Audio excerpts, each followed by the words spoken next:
ऐसे ही का तमाम ये कंबोज लाल है, कैसा ही रंगो रूप है पैसा ही माल है।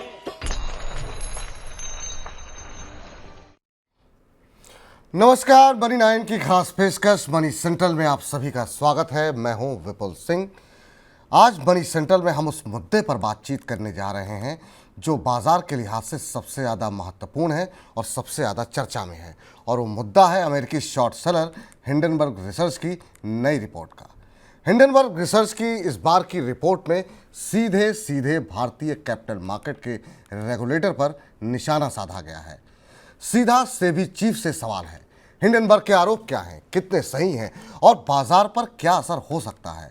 हिंडनबर्ग की रिपोर्ट से जुड़े तमाम सवालों पर आज की इस कार्यक्रम में चर्चा होगी, और उन सवालों का जवाब देने के लिए हमारे साथ दो बेहद खास मेहमान जुड़ चुके हैं। हमारे साथ शेयर बाजार के जाने माने एक्सपर्ट सुनील सुब्रमण्यम जी जुड़ चुके हैं। सुनील जी, पहले तो बहुत बहुत स्वागत है आपका। सुनील जी से हिंडनबर्ग रिपोर्ट पर हम खुल करके विस्तारपूर्वक बातचीत करेंगे कि आखिर इस रिपोर्ट के अब मायने क्या हैं। सुनील जी के अलावा हमारे साथ कॉर्पोरेट लॉयर गगन कुमार जी भी जुड़ चुके हैं। गगन जी से इस पूरे मसले पर कानूनी पहलू को समझने की कोशिश करेंगे। गगन जी, आपका भी बहुत बहुत स्वागत है। इन दोनों खास मेहमानों के अलावा मनी सेंट्रल का खास चेहरा और मेरे सहयोगी और एग्जीक्यूटिव एडिटर मनी 9 के शुभम शंकर भी हमारे साथ जुड़े हैं। आप सभी का मनी सेंट्रल की इस खास पेशकश में आप लोगों का स्वागत है। लेकिन हिंडनबर्ग रिसर्च की नई रिपोर्ट के आने के बाद सेबी सीधे सीधे आरोपों में घिरा हुआ है, जिसने कुछ महीनों पहले अदानी को क्लीन चिट दी है। रिपोर्ट के बाद अब कई तरह के सवाल उठने लगे हैं, और एक एक करके सबसे उन 5 सवालों को हम आपकी स्क्रीन पर लेकर के आएंगे, और उसके बाद से इन सवालों के जवाबों के उत्तर जानने की कोशिश इस कार्यक्रम में हम कोशिश करेंगे कि इसका उत्तर हमें मिले, और एक एक करके उन सवालों को लेकर के आते हैं। सबसे पहला सवाल कि निवेशकों का भरोसा बाजार में बना रहे, इसके लिए क्या सेबी चीफ की जांच होनी चाहिए। बहुत लोग तो अब ये भी कह रहे हैं कि क्या सेबी चीफ का इस्तीफा होना चाहिए। तमाम तरह की बातें, तमाम तरह के सुझाव और एक तरीके से चेतावनियां यहाँ पर निकल करके आ रही हैं। लेकिन इस पूरे मामले में होना क्या चाहिए, क्या सेबी चीफ की जांच होनी चाहिए, ये अपने आप में एक बड़ा सवाल है। इस सवाल के जवाब को तलाशने की कोशिश आज के इस कार्यक्रम में हम करेंगे। दूसरा महत्वपूर्ण सवाल, पहली बार मतलब हाल फिलहाल में पहली बार किसी नियामक पर आरोप लगने से लगा है, और इसके बाद क्या सेंटिमेंट खराब होंगे, खास तौर से जो लोग भारतीय बाजारों में पूंजी लगा रहे हैं उनके लिए। तो ये अपने आप में एक बड़ा सवाल है, इसका जवाब भी हम तलाशने की कोशिश करेंगे इस कार्यक्रम में। सबसे महत्वपूर्ण सवाल कि आखिर में सरकार इस पूरे मामले में क्या कर सकती है, क्योंकि जिस तरीके से निवेशकों का भरोसा डोला है, उसके बाद से सरकार ऐसा कौन सा कदम उठाए जिसकी वजह से निवेशकों का भरोसा बाजार के अंदर बरकरार रहे। चौथा महत्वपूर्ण सवाल, आज हालांकि शुरुआती कारोबारी गिरावट के बाद बाजार में रिकवरी तो आ गई है, लेकिन इसके आगे क्या आगे चल करके फिर से कोई उथल पुथल होगी, या फिर हम ये मान के चले हिंडनबर्ग की रिपोर्ट को बाजार ने पूरी तरीके से पचा लिया है। इसके क्या कुछ मायने हैं, इस पर भी हम हमारे साथ जो एक्सपर्ट जुड़े हुए सुनील जी, उनसे हम डिटेल में समझेंगे। और सबसे आखिरी और महत्वपूर्ण सवाल ये कि हिंडनबर्ग रिपोर्ट के इस नए खुलासे के बाद क्या इस पूरे मामले पर सुप्रीम कोर्ट को दखल देनी चाहिए। ये अपने आप में महत्वपूर्ण मसला है। इस पर भी हमारे साथ जो कॉर्पोरेट लॉयर हैं उनसे हम समझने की कानूनी पहलू को कोशिश करेंगे। लेकिन सबसे आज के कार्यक्रम की शुरुआत करें उससे पहले पहली टिप्पणी शुभम जी से ही लेते हैं। शुभम जी, पिछली बार जो आरोप लगे थे गंभीर थे, और हमने देखा कि करीब करीब 1/3 रकम उस समूह की जो है वो डूब गई थी, मार्केट कैप साफ हो गई थी। हालांकि बाद में वो रिकवर हुई, लेकिन इस बार आरोप किसी समूह पर नहीं लगे हैं, आरोप लगे हैं सीधे सीधे नियामक के ऊपर। और सवाल सिर्फ सेबी का नहीं है, बल्कि दुनिया भर के अंदर जो लोग निवेशक बैठे हुए हैं वो भारतीय नियामक की तरफ अब देख रहे हैं। इस मामले में पूरी टिप्पणी आपकी जानना चाहेंगे, कैसे आप देख रहे हैं इस पूरे मसले को, कितना गंभीर है, और इसके परिणाम क्या आने वाले कई दिनों तक देखने को मिलेंगे।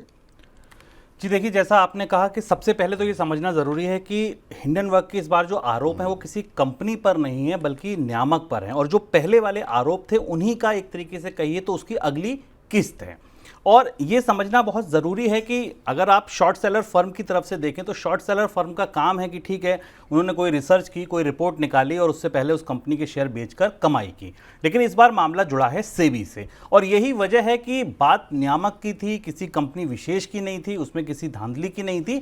इसीलिए आज आप देखिए तो बाजार में भी कोई बहुत बड़ी प्रतिक्रिया हमने शायद नहीं देखी, यही वजह हो सकती है। और रिलायंस कंपनियों के, अदानी ग्रुप की जो कंपनियां थी, उनके भी जो स्टॉक्स थे 1 से 2% 3% की गिरावट थी, कहीं कुछ हरे निशान में भी थे, कहीं अदानी विल्मर जैसे स्टॉक भी थे जहां 4-5% की गिरावट देखने को मिली। तो वहां भी जो नतीजा था वो बहुत मिला जुला था। जबकि अगर आपको जनवरी वाली 25 जनवरी 24 जनवरी वाली रिपोर्ट याद हो तो उसके बाद कई दिनों तक लोअर सर्किट लगते दिखे थे अदानी समूह में। अब मामला पेचीदा क्यों है, मामला बहुत ज़्यादा नाजुक क्यों है, ये समझना ज़रूरी है। वो इसलिए क्योंकि नियामक जो है वो निगरानी के लिए जाने जाते हैं, और सेबी जैसा नियामक जो ये माना जाता है कि भारत में सबसे बड़ी कीर्ति कथा, सबसे उभरता चेहरा अगर अभी कोई है तो वो है शेयर बाजार और म्यूचुअल फंड की का AUM। 60 लाख करोड़ के AUM से ज़्यादा पर हम बैठे हैं, जहां करोड़ों निवेशक अपना पैसा लगाए बैठे हैं। ऐसे में अगर उसी व्यक्ति पर, उसी संस्था पर, उसी नियामक पर सवाल उठने लगे कि वो ही खुद बाजार की धांधली में इन्वॉल्व है, उसी में खुद फंसा हुआ है, उलझा हुआ है, तो इन निवेशकों के भरोसे का क्या होगा? यही था जो होना था, जो स्वाभाविक था वही हुआ। हिंडनबर्ग ने आरोप लगाए, सेबी चेयरपर्सन की तरफ से उनको बेबुनियाद बताया गया, विपक्ष की तरफ से JPC की मांग कर दी गई, कहा गया कि नहीं देखिए जो हम पहले कह रहे थे वही हुआ। सरकार ने भी आरोप लगा दिया कि ठीक है, ये जो हिंडनबर्ग है इसमें सीधे जॉब सोरोस जैसे अमेरिकी निवेशक इन्वॉल्व हैं, मुख्य निवेशक वही हैं जो भारत को अस्थिर करना चाहते हैं। तो मोटी मोटी बात तो ये है, लेकिन समझना ये जरूरी है कि सेबी प्रमुख ने जो अपनी चिट्ठी लिखी, उन्होंने इस बात को माना कि 2015 तक जब वो उन कंपनियों का, उन ऑफशोर फंड्स का हिस्सा थी, तब तक वो सेबी में इन्वॉल्व नहीं थी। उसके बाद वो सेबी में आई हैं, तब उन्होंने अपनी हिस्सेदारी बेच दी। जबकि हिंडनबर्ग ने उस पर तत्काल ये टिप्पणी करी कि नहीं, आपने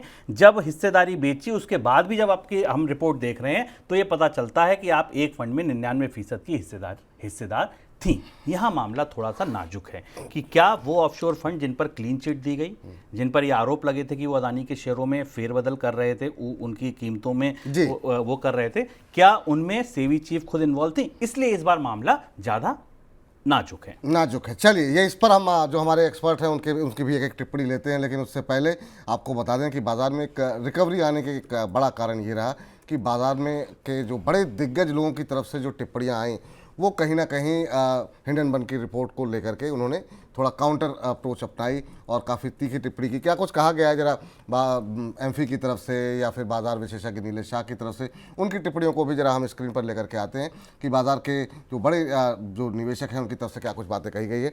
एमफी की तरफ से आया है कि आरोप भारतीय कैपिटल मार्केट को सीधा नीचा दिखाने का प्रयास है। इसके अलावा एमफी की तरफ से बयान आया कि रिपोर्ट का मकसद सिर्फ सनसनी फैलाना है। तो ये आरोप, ये जो है स्टेटमेंट एमफी की तरफ से जारी किया गया।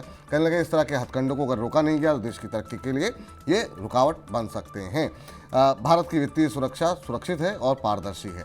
तो ये सीधे चूंकि मामला काफ़ी बड़ा था और नियामक पर सीधे सवाल उठे तो एमफी की तरफ से ये स्टेटमेंट आई। इसके अलावा बाजार विशेषज्ञ और नीलेश शाह की तरफ से क्या कुछ कहा गया है, उन्होंने कहा कि इसको उनकी तरफ से भी एक स्टेटमेंट आया। हिंडनबर्ग रिपोर्ट पर नीलेश शाह की तरफ से एक टिप्पणी आई है और उन्होंने भी कहा कि पुण्य के यज्ञ को प्रदूषित करने के लिए ये दानव जैसी रिपोर्ट है। तो तमाम तरह से पूरा एकदम हलचल मची हुई है। सोशल मीडिया ने रिपोर्ट के झूठ को चलने नहीं दिया, तो पूरा हलचल मची हुई है। अलग अलग लोगों की अलग अलग टिप्पणियां इस पूरे मसले पर आ रही है, विपक्ष से लेकर के बाजार एक्सपर्ट तक और नियामक तक, सबकी तरफ से ये टिप्पणी आती हुई। चलिए सुब्रमण्यम साहब के साथ पहली टिप्पणी लेते हैं। सुनील सर, कल से हलचल मची हुई है। आज दिन भर, सुबह तो थोड़ा सा पैनिक देखने को मिला, बाजार भी टूटा, अदानी के शेयरों में भी 5-6% की गिरावट अक्रॉस द बोर्ड देखने को मिली। लेकिन जैसे जैसे दिन बीता हमने देखा कि निचले स्तरों से बाजार तो पूरी तरीके से हारे में आ गया और अदानी के समूह में भी वैसी गिरावट देखने को नहीं मिली जैसी कि शुरुआती कारोबारी सत्र में थी। इसके मायने क्या निकाले जाएं, इसकी गंभीरता को आप कैसे देख रहे हैं? क्योंकि सवाल इस बार अदानी का नहीं है, सवाल भारत की नियामक का है। देखिए, मेरा मानना है कि ये आप पहले समझिए कि हिंडनबर्ग रिसर्च क्या है कंपनी। ना वो नॉन प्रॉफिट है, ना वो एक इन्वेस्टर प्रोटेक्शन एजेंसी या कमिटी है।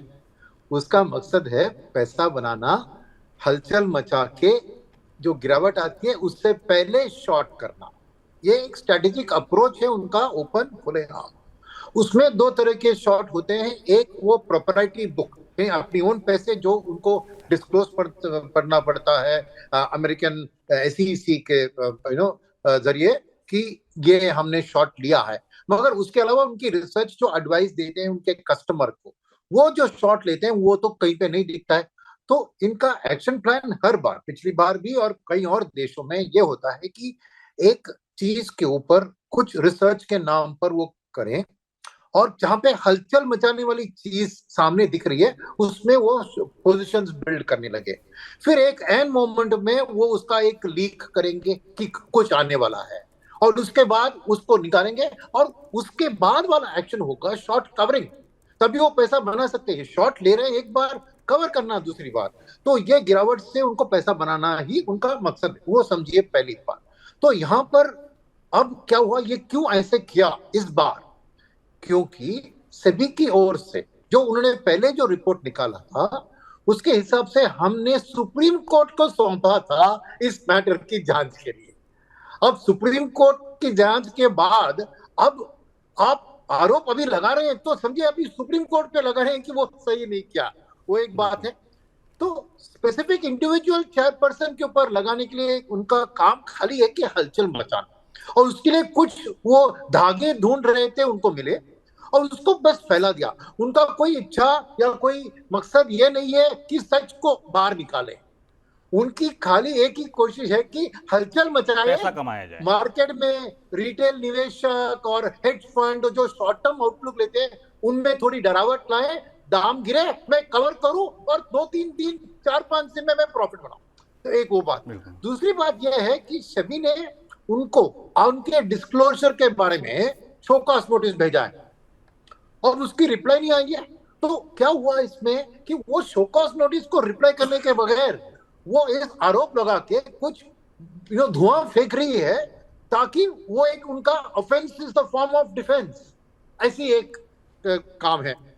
तीसरी बात मैं मानता हूं कि उनको भी क्या हुआ कि अदानी के जो एपिसोड में जितना पैसा उनको शॉर्टिंग के जरिए बनाना था अपने आप के लिए और अपने निवेशक और एडवाइजरी क्लाइंट्स के लिए, उतना नहीं बना क्योंकि मार्केट में अदानी का स्टॉक वापस बढ़ गया था। तो उनकी क्रेडिबिलिटी एट स्टेक में थी अपने और कस्टमर बेस के लिए। तो उसे काउंटर करने के लिए, उसकी क्रेडिबिलिटी के लिए इन्होंने ये काम किया है। यह सब मेरा मानना है कि यह है। मैं उतना नहीं मानता हूं कि ये भारत के खिलाफ या कुछ ऐसी चीज है। ये एक प्रॉफिट मेकिंग मोटिव है उनका, उसके लिए उन्होंने मौका ढूंढा। और खुशी की बात है कि आज मार्केट ने इस एक भी हराया, यहाँ पे भी उनको अभी शॉर्ट से पैसा नहीं बनना। तो शायद इससे एक सबक सीखेंगे वो कि इंडियन मार्केट की जो ब्रेकअप होती है उसमें जो एसआईपी बुक के जरिए हजारों रिटेल निवेशक के जरिए जो एक स्प्रेड आउट होता है, तो उनके ऊपर ऐसा एक आरोप लगाकर हलचल मचा के करना नामुमकिन होगा। तो शायद फ्यूचर में ये बात अपने आप वो इंडिया से हटकर किसी और देश के ऊपर ध्यान दे सकते हैं। तो ओवरऑल मेरा मानना यह है कि इसको डिफीट करने में 2-3 चीज सामने है। एक तुरंत सेबी चेयरपर्सन की ओर से एक बयान, उसके फॉलो थ्रू में एक डिटेल्ड बयान, वो एक विदाउट डिले, क्योंकि सैटरडे शनिवार रात को आई थी तो संडे मॉर्निंग संडे इवनिंग तक इमीडिएट। जी नॉर्मली क्या होता है, कोई आरोप किसी ने लगाया तो वो कुछ हिचकिचा रहे हैं, बोल रहे हैं कि हम आ जाएंगे, अब गिल्टी हम नॉट गिल्टी है मगर दे देंगे दिन में। बात ऐसी नहीं थी, बात 12-24 घंटे के अंदर साफ साफ रिप्लाई दे दिया था। तो एक संडे के अंदर सबको ऑब्जर्व करने की एक मौका मिला सब लोग। सेकेंड जो बात कह रहे हैं ना, जब दिग्गज लोग है जो है सब उन लोगों ने कहा कि ये मामला बहुत गंभीर है। तीसरी बात इसमें क्या है कि आप समझिए कि म्यूचुअल फंड के अंदर इतना पैसा है कि ऐसे हलचल के कारण जो अच्छे स्टॉक गिरते हैं तो म्यूचुअल फंड इंश्योरेंस फंड के लिए यह मौका बन जाता है। तो शायद वो खुशी के माने जाके सुबह थोड़ा गिरना दिया, फिर गिरने के बाद आके जाके जो उनको पसंदीदा स्टॉक है उसको खरीद लिया। तो ये एक स्मार्ट एक्शन मैं कहूंगा कि सुबह ही खरीदारी शुरू होती तो शायद ये गिरावट नहीं आती। तो मुझे सस्ते में कुछ स्टॉक लेने हैं तो थोड़ा मैं हलचल मचने देता, फिर मैं एक सावधानी से जाके जैसे ना शेर जैसे पकड़ता है अपने तो सुनील जी का मानना ये है कि चूंकि जो है तुरंत इस पर जो है रिएक्शन आया, प्लस बाजार के जो म्यूचुअल फंड थे उसी ताक मार थे कहाँ पर जो है गिरावट में खरीदारी करें, ये 2 महत्वपूर्ण कारण रहे जिसकी वजह से जो है शेयर में इतनी गिरावट देखने को नहीं मिली और हिंडनबर्ग को शॉर्ट सेलिंग का फायदा नहीं पाया। सोम जी, आप कुछ गगन जी से पूछना चाह रहे थे। गगन सर, अब ये मामला केवल एक कंपनी और एक रिसर्च फर्म के बीच नहीं रह गया, हिंडनबर्ग और अदानी के बीच नहीं रह गया, नियामक भी आ गया। और नियामक से पहले इसमें सुप्रीम कोर्ट की भी एक पक्ष है, क्योंकि सुप्रीम कोर्ट में सेबी ने ये बताया था कि उन 24 में से 22 आरोप बेबुनियाद थे। उसके बाद 23वां आरोप भी उन्होंने खारिज किया, एक पर अभी जांच चल रही है। आपको क्या लगता है, क्या इस पूरे घटनाक्रम के बाद क्या सुप्रीम कोर्ट अपनी तरफ से कोई बात कह सकता है, सेबी से कोई पूछताछ कर सकता है, कोई ऐसा स्वतः संज्ञान ले सकता है? क्योंकि एक चीज जो यहां मैं जोड़ना चाहूंगा वो ये, क्योंकि सेबी से भी कुछ ही समय पहले, कुछ ही हफ्ते पहले सुप्रीम कोर्ट ने यह भी कहा कि बाजार में ये जो कुछ चल रहा है इस पर आप ध्यान रखें। जी, देखिए, बहुत सारी मार्केट फोर्सेस तो प्ले में हैं ऑलरेडी। सुप्रीम कोर्ट इस समय मेरे को नहीं लगता कि कोई कॉग्निजेंस लेगा इसका। रीजन भी कि रिव्यू पिटीशन अभी थोड़े टाइम पहले ही डिसमिस करी है। दूसरी बात इसमें आई थिंक एक चीज और है, जैसा अभी सुनील जी ने पॉइंट आउट करा कि सेबी का शो कॉज नोटिस गया हुआ है, उसका जवाब नहीं आया। उसकी जवाब की बजाय एक एलिगेशन आ गया। अब हिंडनबर्ग का जो अभी तक का जो स्टेटेड ऑब्जेक्टिव भी है जो उनका, कि हम शॉर्ट सेलिंग फर्म, अभी 2020 में उन्होंने निकोला कॉरपोरेशन के अगेंस्ट सिमिलर सी कुछ एलिगेशंस लगाए थे। एंड जो रिपोर्ट्स में है कि लगभग 1.5 बिलियन डॉलर का प्रॉफिट कमाया हिंडनबर्ग ने on short selling that company shares. और सेबी ने अडानी ग्रुप के लिए जो शो कॉज नोटिस भेजा है कि लगभग 4.1 मिलियन डॉलर का प्रॉफिट आपने कमाया। और शो कॉज नोटिस में I think kingdom capital management का भी नाम है कि आपने इनको इंफॉर्मेशन पहले शेयर कर ली so that they could do short selling. तो रीजन बीइंग ये है कि आप लीगल जवाब नहीं दे रहे हैं और आप डिफ्लेक्ट कर रहे हैं क्वेश्चन को by challenging the very authority of the regulator. तो मेरे हिसाब से इस समय लीगल पर्सपेक्टिव तो कोई नहीं अराइज होता, बिकॉज अनलेस के कोई बोले कि सेबी ने जो एफिडेविट फाइल करा था सुप्रीम कोर्ट में उसमें कोई त्रुटि है, उसमें कोई फ्लॉ है, उसमें कोई झूठ बात है, तब तो अलग बात है, तब तो सुप्रीम कोर्ट खोल सकता है। लेकिन ऐसा कोई फैक्ट तो रिकॉर्ड पे आया नहीं। The only allegation is that purported conflict of interest. अब अगर परपोर्टेड कॉन्फ्लिक्ट ऑफ इंटरेस्ट की बात करते हैं तो हिंडनबर्ग तो खुल्लम खुल्ला इनसाइडर ट्रेडिंग कर रहा है। अगर वो बता रहा है कि मेरे पास इंफॉर्मेशन है और शॉर्ट सेलिंग कर रहा है, तो I think it's a blatant case of insider trading. तो आई थिंक सेबी ने जो शो कॉज नोटिस भेजा हुआ है उसका जो जवाब आएगा तो सेबी एप्रोप्रिएट रेगुलेशन के अंडर एक्टिविटी एक्शन लेगा कुछ। जी सर, चूंकि इस पूरे मामले पर 24 में से 23 मामलों में क्लीन चिट सेबी की तरफ से दी गई और हमने देखा कि मार्केट कैप में 1/3 की गिरावट जो है वो अदानी के समूह में देखने को मिली। ऐसे मामलों में किसी कॉर्पोरेट के पास या फिर अब सेबी के ऊपर जो एक आरोप लगे हैं, क्या कुछ जो है कानूनी पहलू बचते हैं जिससे उस नुकसान की, चाहे वो मानहानि के तौर पर हो या पूंजी हानि के तौर पर हो, अगर ये आरोप सिर्फ आरोप है, इनमें कोई गंभीरता नहीं है तो क्या कुछ विकल्प बचते हैं सेबी के पास या किसी कॉर्पोरेट के पास? या मान लीजिए इस रिपोर्ट के बाद भी अगर एक बड़ी सेलिंग आती जिसमें कॉर्पोरेट को भी नुकसान होता है और निवेशकों को भी अगर नुकसान होता है, तो विकल्प क्या बचते हैं, कानूनी पहलू क्या बचते क्या हैं? जी, डिफेमेशन का तो हमेशा ही ऑप्शन रहेगा और वो तो अब जो सेबी चेयरपर्सन है वो पर्सनल कैपेसिटी में अगर वो लेंगी तो लेंगी फैसला। जहां तक इंस्टीट्यूशनल लेवल पे है, I don't think SEBI will go on account of defamation, लेकिन जो इंक्वायरी उनकी चल रही है I think they will carry on with that inquiry. हाँ, जहां तक प्रमोटर सेगमेंट की बात रहती है कि अगर उनके शेयर्स की वैल्यू ड्रॉप हो जाती है और वो शेयर्स कहीं प्लेज हैं तो बैंकर्स कई बार इंसिस्ट करते हैं मार्जिन बढ़ाने के लिए, तो उसकी वजह से प्रमोटर अपना वो भी डैमेजेस मांग सकते हैं अगर उनको कोई नुकसान होता है और अल्टीमेटली ये एस्टेब्लिश हो जाता है कि ये सिर्फ फॉल्स एलिगेशन है और बेसलेस है। तो legal remedy I think Adani group के प्रमोटर्स के पास और सेबी चेयरपर्सन की पर्सनल कैपेसिटी में और तो है ही है, और उसके अलावा सेबी जो इंक्वायरी कर रही है वो कैरी ऑन करेगी। जी हाँ, सुनील जी, आप सुनील जी से कुछ पूछना चाह रहे थे? हाँ सुनील सर, मेरा एक सवाल ये था कि ठीक है, हिंडनबर्ग ने जो भी ये रिपोर्ट दी, इसके बाद जो भी मिक्स्ड दिखा हमको रिएक्शन अदानी ग्रुप के शेयरों में या बाजार ने भी कोई बहुत, आपको लगता है कि ये रिपोर्ट आई और गई, इसका बस जो जितना भी इसमें बारूद था वो फुस हो गया, या आपको लगता है कि अभी आने वाले दिनों में ये कुछ असर दिखा सकती है बाजार के नज़रिए से अगर हम देखें तो? देखिए, जिस तरह सेबी चेयरपर्सन ने एक डिटेल्ड मेल दिया है, जी जहां पे हर एक की बात उन्होंने साफ समझाया कि ये क्यों किया।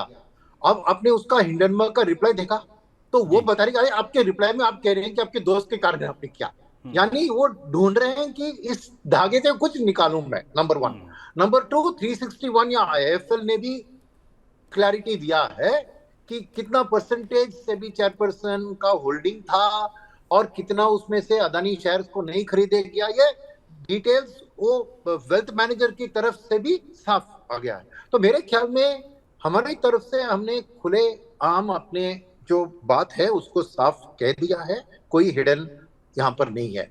अब अगर हिंडनबर्ग तो ये गो डाउन फाइटिंग करेगी, माने वो इसको छोड़ने वाली नहीं है, क्योंकि अल्टीमेटली उसकी प्रॉब्लम क्या है कि शॉर्ट्स के कारण उनको पैसा नहीं बना, तो उस चीज से वो कस्टमर्स नाराज है, तो शायद ये छोड़ेगी नहीं, कुछ और चीज ऐसी तरह कुछ करते रहेगी, राइट। तो इसलिए मैं कहूंगा कि इस पर्टिकुलर जो डिस्क्लोजर और इसका तो शायद चैप्टर खत्म है, मगर हिंडनबर्ग इसको छोड़ने वाली नहीं है, ये भी साफ दिख रहा है, क्योंकि सेबी चेयरमैन के रिप्लाई को उन्होंने भी रिप्लाई दिया है।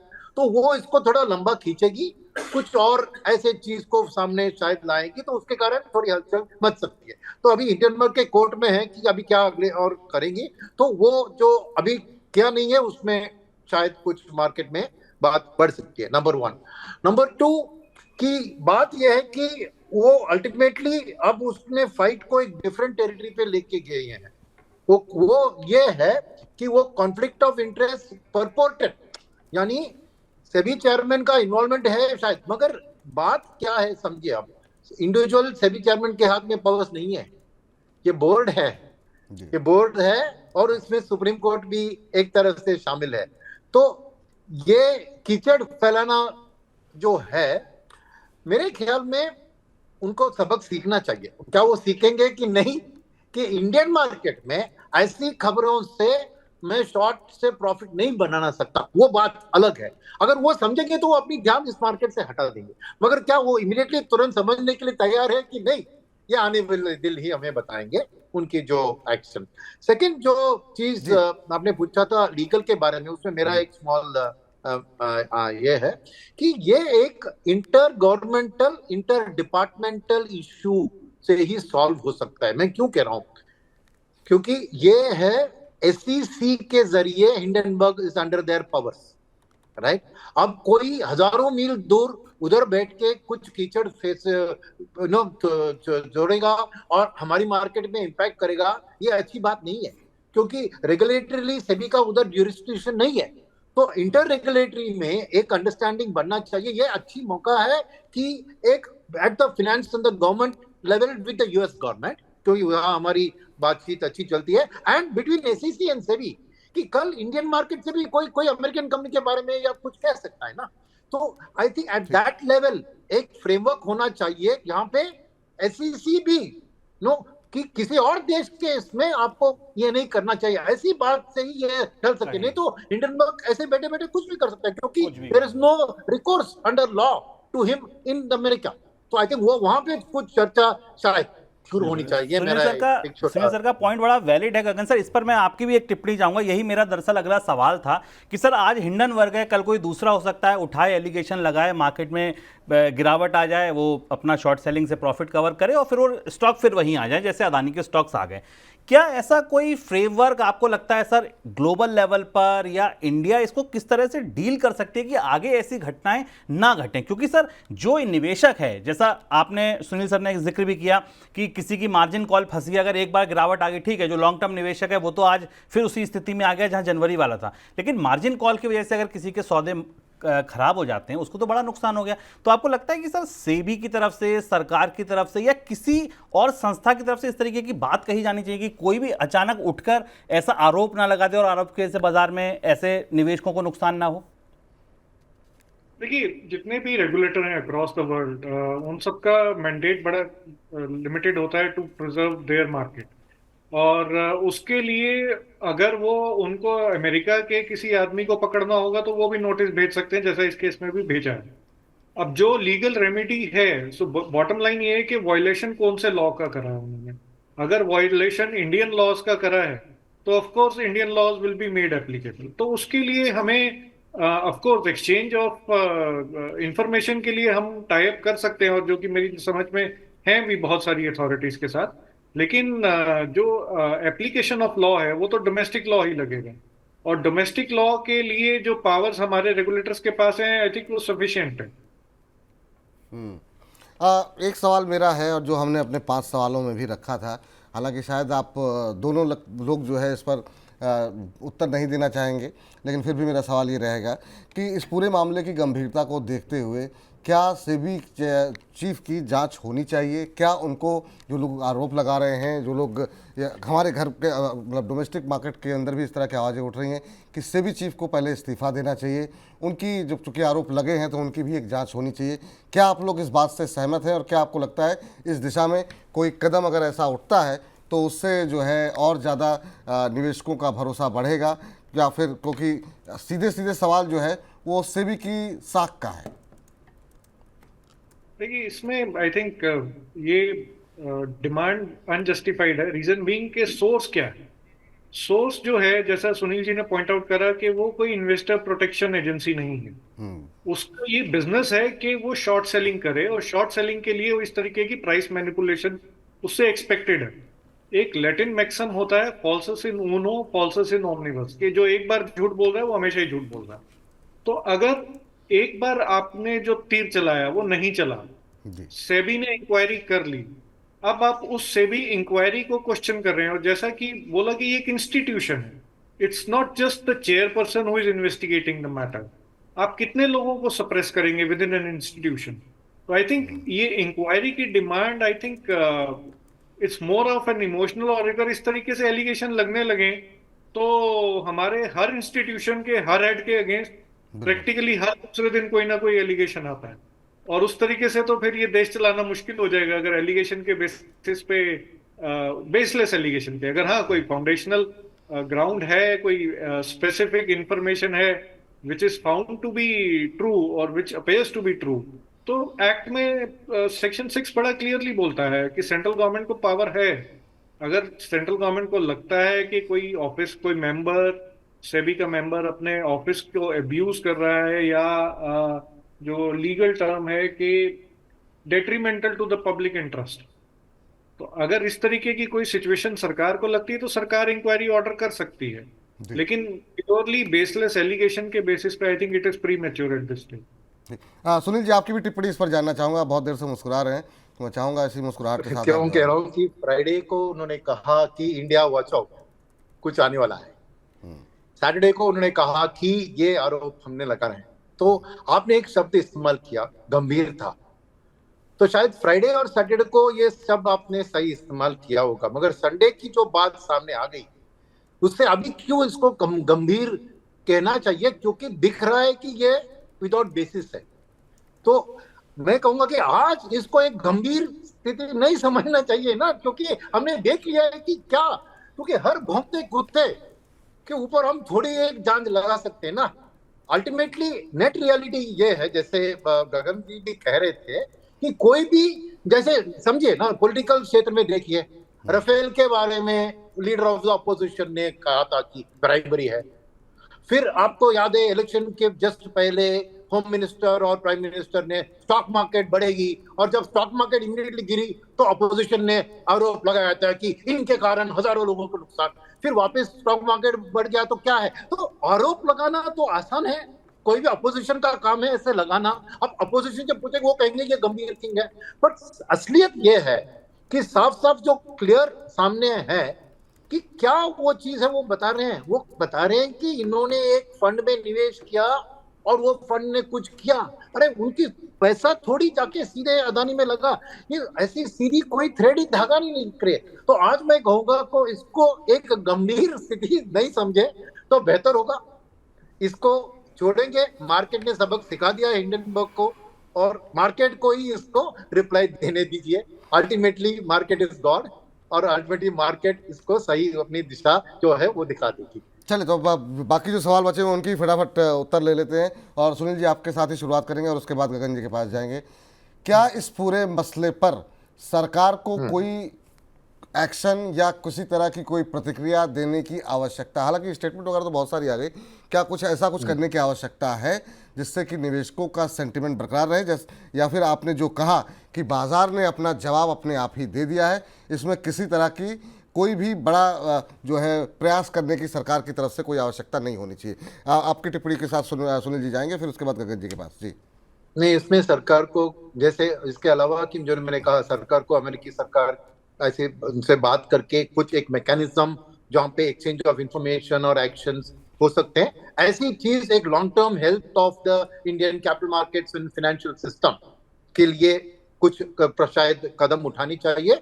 मगर इस मामले को जितना वो कुछ बात उठा के कहें, उतना इसकी गंभीरता बढ़ेगी, उसकी पब्लिक आई में भी बढ़ेगी। तो इसको आई थिंक इससे मार्केट ने जवाब दिया, उसको छोड़ देना नहीं चाहिए। इसके स्पेसिफिक केस के ऊपर मेरा कहना कुछ नहीं है, क्योंकि जो रिप्लाई सेबी चेयरपर्सन ने दिया है उसमें साफ सभी के आंसर्स दिए हैं।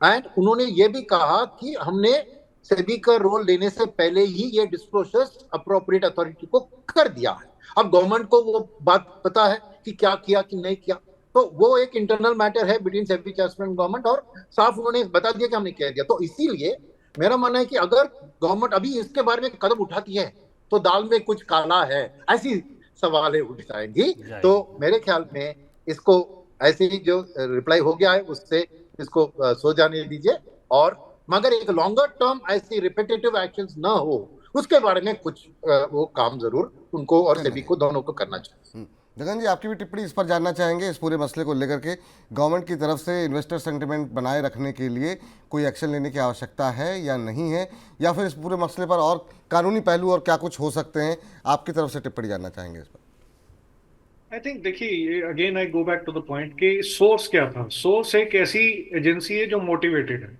और जिसका प्रॉफिट इंटरेस्ट है। पनामा पेपर्स में नाम आए बहुत सारे लोगों के साथ के सबके फॉरेन अकाउंट में खुले हुए, 95% लोगों का नाम उसमें ये था कि भाई वो ओडीआई रेगुलेशन में उन्होंने बाहर लीगल तरीके से अकाउंट खोला है, कुछ गलत नहीं करा उसमें। तो अगर हम एलिगेशन के बेसिस पे अगर चलने लग गए और स्पेशली इस तरीके के सीरियस स्टेप लेने लग गए, बिकॉज यू सी एलिगेशन एक मोटिवेटेड एजेंसी एक इंस्टीट्यूशन के चेयरपर्सन पे कर रही है, और उस इंस्टीट्यूशन के जो कि उनको इन्वेस्टिगेट कर रहे हैं। तो इस तरीके से तो कोई भी इन्वेस्टिगेशन नहीं हो पाएगी। कल को पुलिस आपकी इन्वेस्टिगेशन करेगी तो आप पुलिस चीफ के अगेंस्ट कर देंगे, सीबीआई कर देगी तो सीबीआई चीफ के अगेंस्ट। तो इस तरीके से तो that's one way of scuttling the functioning of the agency. I think that should not be permitted eight this stage. It is absolutely premature, considering कि ये जो एलिगेशन भी आ रहे हैं वो मोटिवेटेड सोर्स से आ रहे हैं। अगर किसी सरकारी एजेंसी से आए होते, कोई एसईसी ने कुछ इस तरीके का कमेंट करा होता, तब yes it should have been taken seriously. अभी तो ये एक मोटिवेटेड एजेंसी से आ रहे हैं जो कि आपको पता है कि आपके खिलाफ इन्वेस्टिगेशन चल रही है और आप उसका जवाब ना दे करके आप काउंटर एलिगेशन कर रहे हैं। तो आई थिंक ये एब्सोल्युटली ये समय नहीं है इस बारे में बात भी। चलिए, तो ये हमारी चर्चा ऑलमोस्ट लगभग समाप्त हो चुकी है, लेकिन चलते चलते सुनील जी एक छोटी सी टिप्पणी।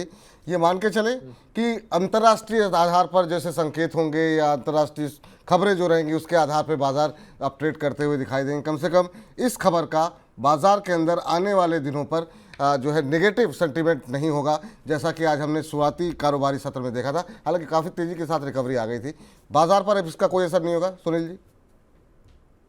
मेरे ख्याल में नहीं होना चाहिए। चलिए, तो आज की चर्चा का जो लब्बो लुआब निकला है वो ये है कि कम से कम अभी के जो परिस्थिति जो हमारे दो एक्सपर्ट ने कहा है, एक तो ये कि इस पूरे मसले पर सरकार को कोई एक्शन लेने की अभी आवश्यकता नहीं है, क्योंकि बाजार ने उसका जवाब दे दिया है। इसके अलावा जो आरोप लगाए गए हैं उस पर सेबी की तरफ से जो सो कॉज नोटिस दिया गया है, उन्होंने उस सो कॉज नोटिस का आरोप ना देते हुए और नए आरोप लगाए दिए गए हैं। सिर्फ आरोपों पर तुरंत एक्शन लेना सही नहीं होगा। सोम जी हमारे साथ मौजूद हैं। सोम जी, चलते चलते आपकी आखिरी टिप्पणी, आज की इस चर्चा का हम क्या लब्बो लुआब और क्या सार निकाल करके चलें? बिल्कुल, अगर अपने दोनों एक्सपर्ट्स को आप फॉलो करते हैं, हमारे दोनों एक्सपर्ट्स को, उनकी सलाह यही है कि ठीक है, आप बाजार में धैर्य के साथ बने रहिए। एक ऐसी एजेंसी ने आरोप लगाया है जिसका पूरा उद्देश्य यह है कि वो मुनाफा कमाए, और वो मुनाफा कब कमाएगी, क्योंकि वो शॉर्ट सेलिंग फर्म है। जब आप बेचेंगे, स्टॉक टूटेगा, तभी वो मुनाफे में जाएंगे। तो फिलहाल आप धैर्य बनाए रहिए। हाँ, जो सबसे अहम पॉइंट निकल के आया चर्चा से अपने एक्सपर्ट्स की, वो ये कि आगे भविष्य में ऐसी चीजें ना हो, इसको लेकर जरूर सरकार को, नियामक को, अन्य एजेंसियों को अंतर्राष्ट्रीय मंच पर यह मुद्दा उठाना चाहिए कि कोई भी उठकर अचानक ऐसा आरोप लगाकर निवेशकों के पैसे से खिलवाड़ ना कर सके, ऐसा कोई फ्रेमवर्क बनना चाहिए। चलिए सोम जी, सुनील जी, गगन जी, आप सभी का बहुत बहुत शुक्रिया आज की इस चर्चा में जुड़ने के लिए। और कहीं ना कहीं हम एक हल पर निकल के आते हुए दिखाई दिए हैं, लेकिन अब कल के बाजार में क्या कुछ होगा उसके लिए लगातार आप मनी 9 के साथ बने रहिए। तो फिलहाल के लिए आप सभी का बहुत बहुत शुक्रिया। मनी 9 के इस कार्यक्रम को अब समाप्त करने का समय हो गया है। कल बाजार पे क्या प्रतिक्रिया होगी इसको जानने के लिए बीच बाजार सुबह देखना मत भूलिए, 10:30 बजे और 1 बजे तो हम आपके साथ जुड़ेंगे, आपके सवालों के जवाब दे करके, और साथ ही साथ समझने की कोशिश करेंगे कि आखिर में इस समय बाजार में चल क्या रहा है। तो लगातार मनी 9 के साथ बने रहिए। मुझे इजाजत दीजिए फिलहाल के लिए, नमस्कार। ऐसे ही